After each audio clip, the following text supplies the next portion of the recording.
President Cyril Ramaphosa is hosting the Belgian King Philippe and Queen Mathilde. After the official functions at the Union buildings, they joined a business forum today. I'm pleased to know that our overall trade has not only recovered from COVID-19. We saw a dip in 2020, but in fact, it has now exceeded the 100 billion rand mark for the first time.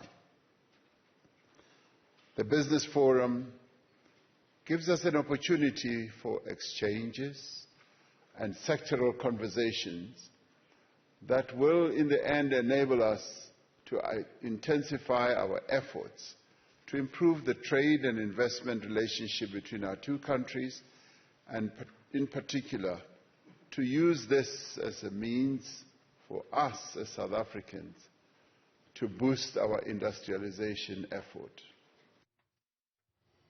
Well, Belgium has had a strained history with the African continent, and by strained, I think we're being too polite. The diversity expert, Asanda Ngoasheng, joins me now. Asanda, good evening to you, and thank you for your time. If you look at the history of Belgium, and particularly, and I think we can say this personally, the Belgian king at the time, in what is now the Democratic Republic of the Congo, the DRC, I mean, Belgium literally devastated the people, devastated the country. Do you think it's ever really fully atoned for what it and its king did in the DRC?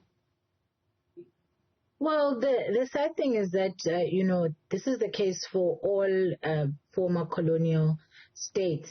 Most of them have not even issued an apology, including Belgium. But what is very interesting about the Belgian case is that they didn't just colonize, they actually privately owned the estates that became the DRC. And to this day, we can see the devastation, the violence, and the fact that this country has and continues to be unable to become the powerhouse that it has potential to be on the African continent, if we consider the fact that they have a high number of resources comparable to South Africa in some ways, but they just aren't able to have proper governance, and they're just unable to quell violence which has a genesis and can be directly connected to the fact that during Leopold's time, people were either punished so severely or malnutrition that they died.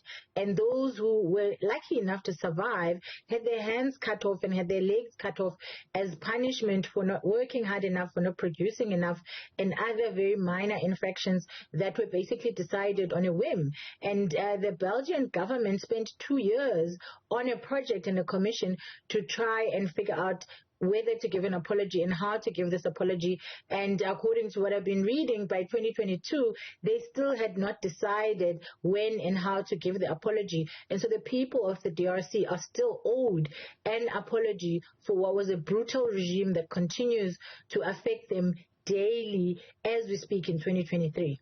I mean, even other colonial powers at the time were shocked by the news reports that came out of the DRC by journalists.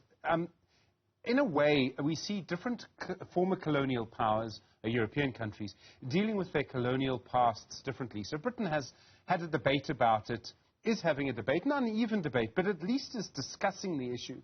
France, maybe in a slightly different way. It doesn't seem, from what I'm aware of, that Belgium is even having the debate. And are different countries in Europe dealing with this differently, or they're all the same? Well, I think that generally they're all the same, in the sense that not much is coming out of the apologies, not much is coming out of the seeking to atone in terms of material differences to the lives of the people that were destroyed and the intergenerational trauma that people still carry now.